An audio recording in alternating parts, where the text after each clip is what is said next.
Hello again, this is Claudia, and in today's video I'm going to attempt something that I very rarely paint, and this is faces.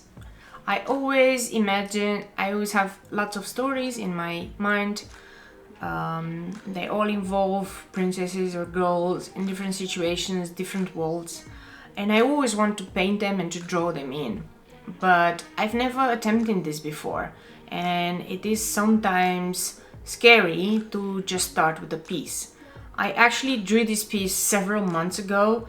I did the inking and I liked it so much that I didn't want to ruin it. And this is sometimes a problem for many people. They just don't want to start because in the end it might end up in a failure. However, I do believe it is important that we practice.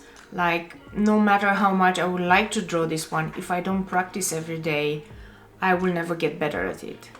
So this is my first attempt at a princess's face, how to watercolor it. There are some things I really enjoyed about this process, and this is a longer piece. And there are things that I will redo on my next attempt, because this is something that you always continue to learn. Without much further ado, let's get into it. So, a little bit about this piece before we all get started. I was just sketching and I really wanted to get into drawing faces. Well, my end goal is to be able to draw full-blown human illustrations, because this is kind of what I want to get into. I want to learn how to express these ideas that I have in my head and all these stories that I have. I want to be able to express them in real, and the only way to do that is to actually learn how to draw humans and everything around it, like big illustrations, perspective, houses, and so on and so forth. And this was my first attempt. I was following a tutorial about faces, and it turns out that actually a face like this to the side, so I was imagining like this girl bending down and trying to smell some flowers. This is totally a different world than the normal human world, because, well, you see the background is green, and not sure we usually have green backgrounds and green skies during the night. Anyway, that doesn't matter. It turns out that faces are not that difficult to do. Eyes, however, are. So I decided to, for my first attempt, to have her having her eyes closed. So I don't have to mess around with that one. It's always a good idea to have your goals ready. So don't try to do too much in the same time. Don't try to draw too many things and then make it more complicated than it has to be, because otherwise you'll never start. So I drew her like that, and I took my time. Actually, the hardest part of it was the hair. I realized that maybe with faces I can get away with. I can actually draw them. There are not that many lines that you need to take care of. Maybe the eyebrows could have been better, but all in all, I was really happy. But the hair, wow, the hair is yet another thing that you have to just focus on the hair. Like, don't even care about the face and how it looks, just focus on the hair. This is what I learned. This is what I'm taking out of this. I'm really happy how the hair looked in the ink drawing down. I tried to make it like flowy and in one direction, and I was like super happy with it. It wasn't flat at all. It wasn't like a straight line or anything. It was like, okay, it has movement, it has hair, it has waves. That was like super nice. So I decided, like, okay, I'm scared. I never watercolored faces, especially not faces this big, or hair or anything. So I'm gonna do things that I, just to get started, things that I like the most. So I started with the background painting. And I pre-did my my watercolors, and I think on this particular painting I used a lot of my Mijello Mission Gold paints because they had really nice greens in there. So my idea was, the color composition was, her hair is gonna be purple, the background is gonna be green, because this is like a princess from a different world. This is like a princess from I don't know, like underworld or something like that. And this is like a very rare flower that you have there. And this was like my idea. So I was like building up color, and again I get in trouble because my watercolors, and even the Mijello ones, they're very transparent. And the problem I have is it takes a lot of layers to get the color depth that I want. And sometimes I'm thinking like, okay, am I missing something? Do I need to start working in things like gouache or anything? Because the amount of layers I had to add here is amazing. And what is more amazing is I really like the texture. I really like the effect that I got. It's like really amazing. Next time probably I'll try to use a bigger brush. I believe this was a 6.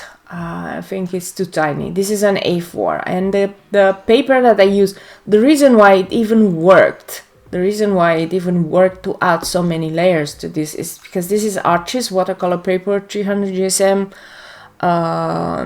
cold press. And this paper, although I know a lot of people will say, well, that's a really expensive paper. Yeah, but it's worth it because it can handle so many layers, and the textures you get with it, it's cold press. I don't necessarily am very happy with hot press, because hot press tends to bleed, and I don't have yet so much control of my watercolors and the water in my, so that I can prevent the bleeding of colors on a hot press. So I prefer cold press to hot press.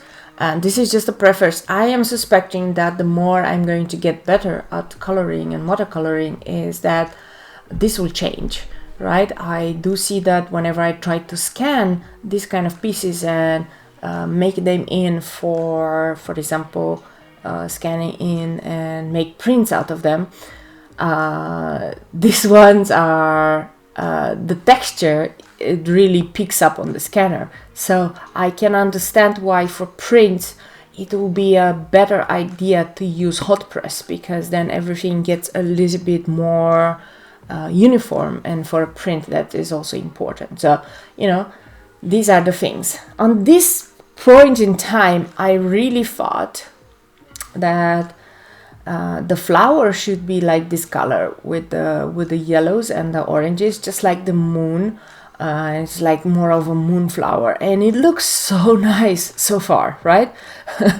However, you will see at the end that this color gets lost with the purple in the hair. It didn't work out as I was expecting, and this is something that maybe it is because of the shape of the flower. So this was kind of a gerbera. I tried to draw a gerbera flower, and I really like this type of flowers because the petals are so weird and weird shape and in weird directions, and I was like, okay, this looks like really out of this world flower.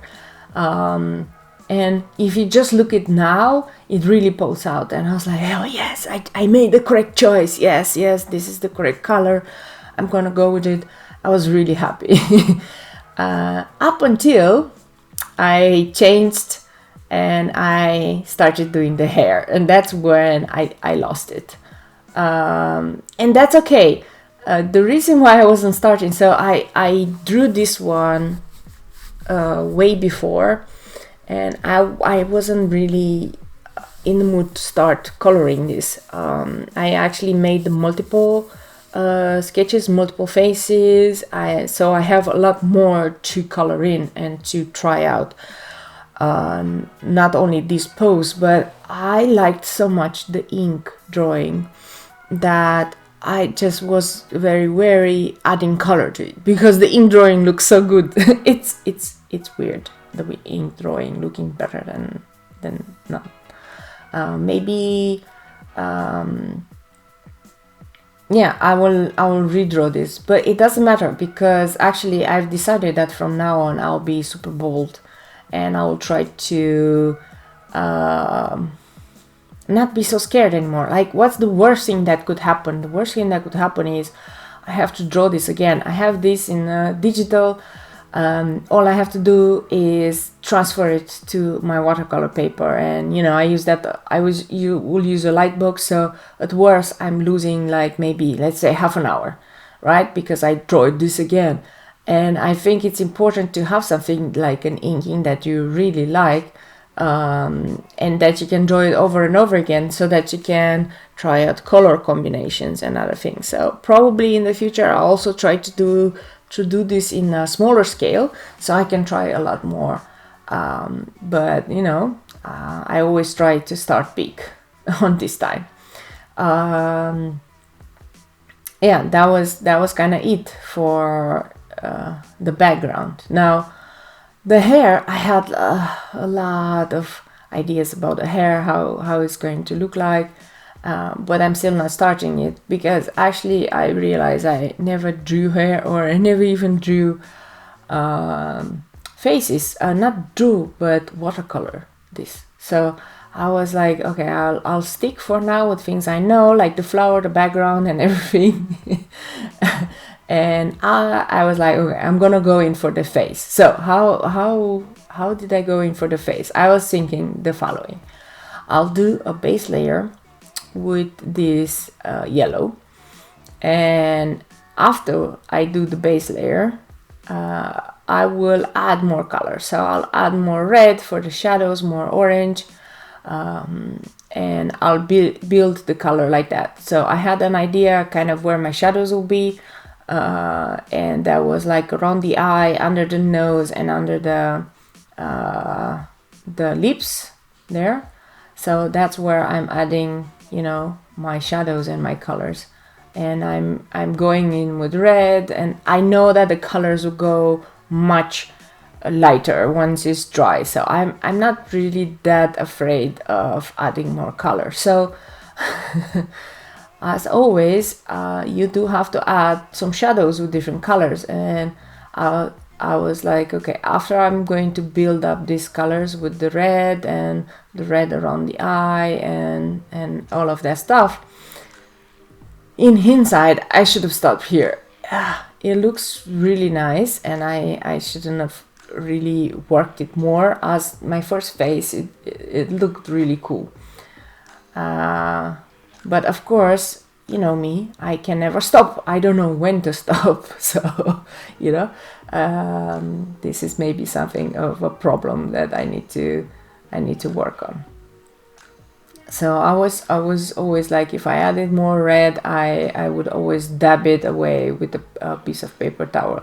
And the way I do it is I just put color in, and then I come in with like water, and I just pick up the color that I put too much extra. And this is where I went like, oh, I add the shadows with blue because, you know, this was my process. I was thinking, okay, with blue it will layer, okay, on top of it will become more grayish. What turned out is whenever I added it, especially on the places where I had lots of red, I had it turned into green. So that was like, okay, I went too far. But in the end, it turned out okay, because if you think about it, the background is green, and the background being green, it kind of reflects into your face. So theoretically, considering this girl is not from this world, looks a little bit more, like I said, underworld or things like that. I like, okay, it will work. I will probably need to do a lot more color compositions and a lot more color studies about how to probably watercolor faces and how I'm gonna do it. But you know, that's something for the future. and I'm not going to worry about it right now. I was like, hey, for my first face, that's okay. You know, that's okay. I was still happy. Everything was still looking okay. The flowers still popped. But I was a little bit getting worried. I was like, okay, when I'm gonna add that purple, I wonder if the flower is still going to look okay. Wasn't really sure about it, but I was really trying to follow through. As you can see, I forgot one important part of her face, which is like the neck. I don't know why. I just like, hey, what's this white thing here? So I tried to do the same process as I did with the face. I was like, okay, I'm just gonna add my yellow, my orange, and my reds. And then I'm going to just add the shadow there. As you can see, because I'm not patient enough, I zap it with a heat tool in between. Usually some of these pieces take a long time. Like it can take up to 5 hours, 6 hours to finalize because this is an A4. So I'm really not patient enough to add extra hours on top of that to let it dry out naturally. So I use my crafting tool here, which is a usual thing that I use for my embossing, because it's like a really hot thing, and you know, it can dry a surface really good. This kind of, in a way, when you're drawing like this, it also a little bit prevents warping. If you're hearing something weird in the background, that's my cat. My cat is awake and having fun, and it's trying to ask me to come and play with him. Okay, now he's playing on himself with the shadow in the sun. Okay, you're not seeing this, but trust me, it's really fun. Okay, I was going in for the lips, and I made it like a cool kind of red lips, and then I thought, okay, I'm going to do the, what's it called, the diadem, and because she's like from an underworld city, this was going to be black, right? And I really liked black with a red red gem in there.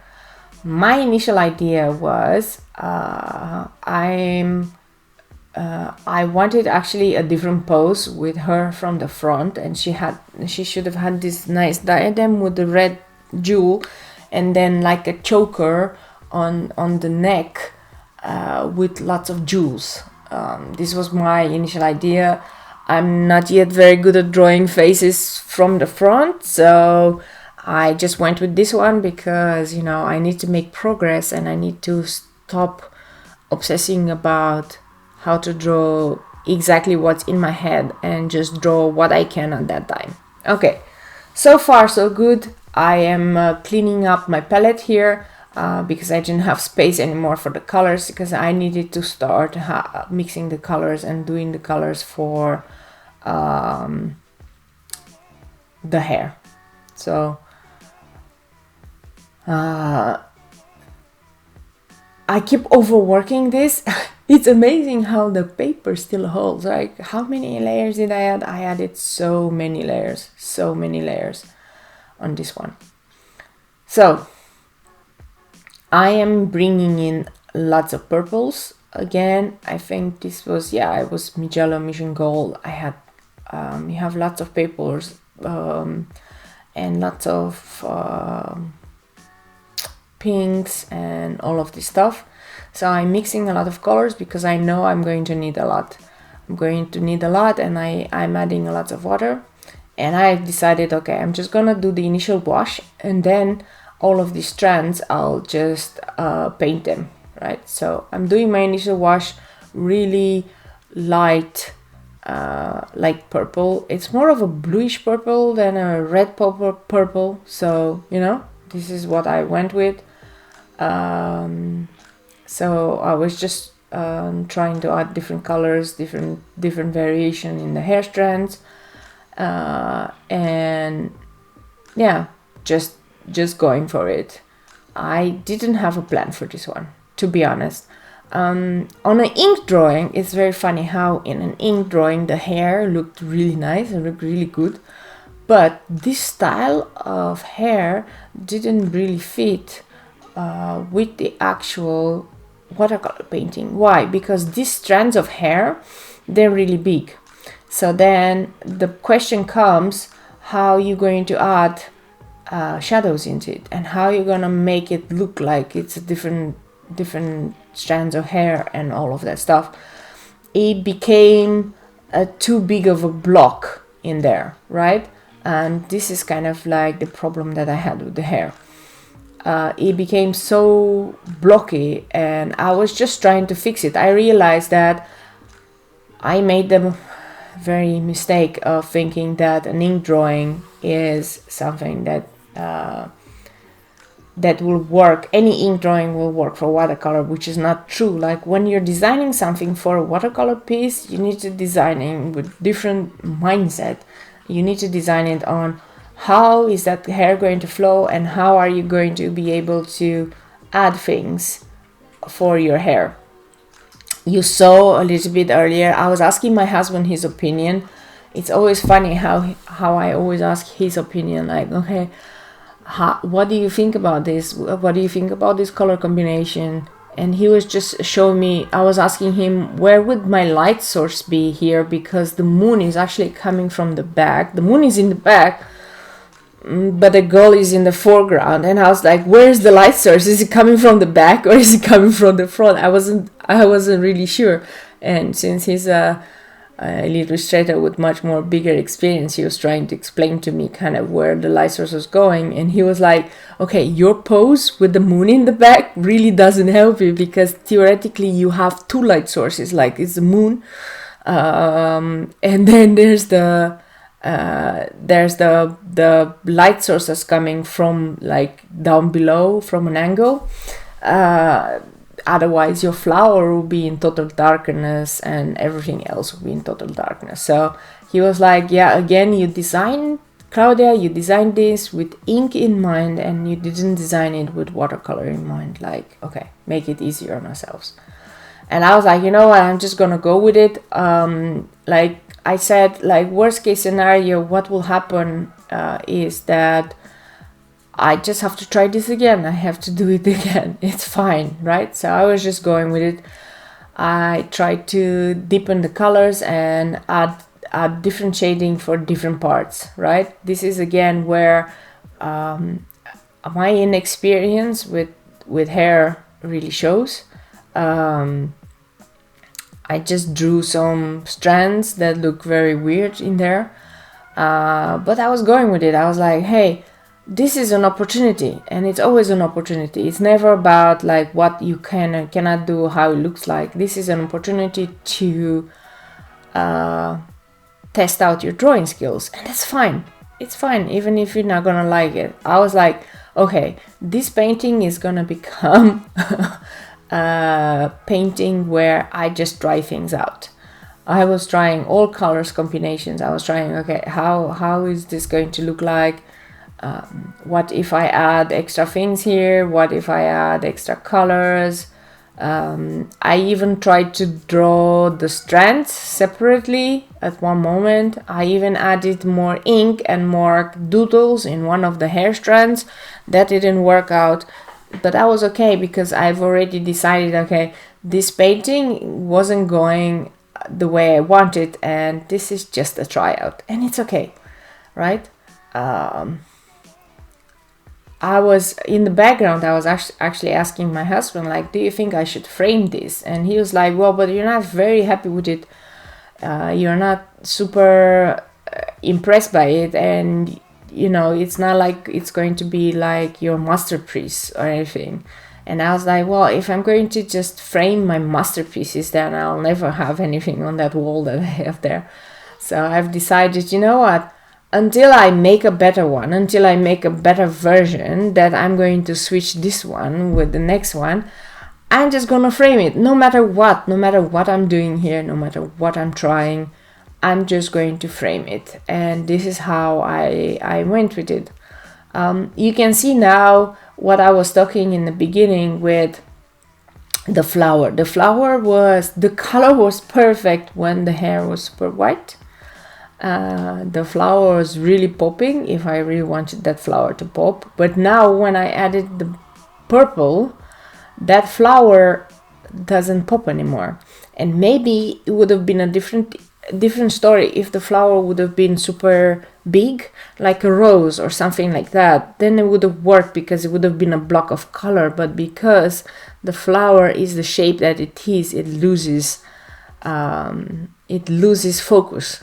And this is even more like when you're seeing it here, you're seeing it from close by, you can actually see it. But when I have it on my wall, it loses, like from far away, you don't really notice that it is a flower there.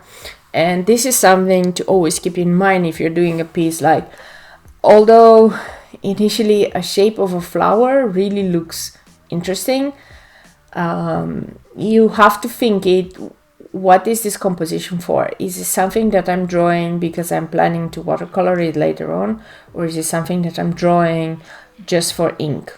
Because these two goals do not always align. Anyway, I think I've talked a lot. We still have about 10 minutes more of this painting. I'm gonna leave you with it. Take what you want out of it. I'm still super happy. I still framed it. It's still on my wall because I still haven't done a better one yet.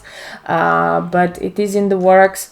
And anything that I do, I really enjoy. For me, I take it always as a learning opportunity. It's always a learning thing with me. Maybe in hindsight I should have stopped here because it still looks okay, but then I went, I'm just gonna try anything. So yeah, I don't know if you like it or not. I'm hoping that maybe in the future I'll draw this, and maybe from a different position, more with the body showing, once I'm more comfortable drawing. But still really awesome drawing. At the end I'm gonna add some gold. I'm gonna try to fix some stuff and add some gold things in there, and a lot of other things. But this is it. Thank you so much for watching, and I'm going to leave you with the painting for the next 10 minutes, and I hope you enjoy it, and I'll see you at the end of the video with the closing. Thank you.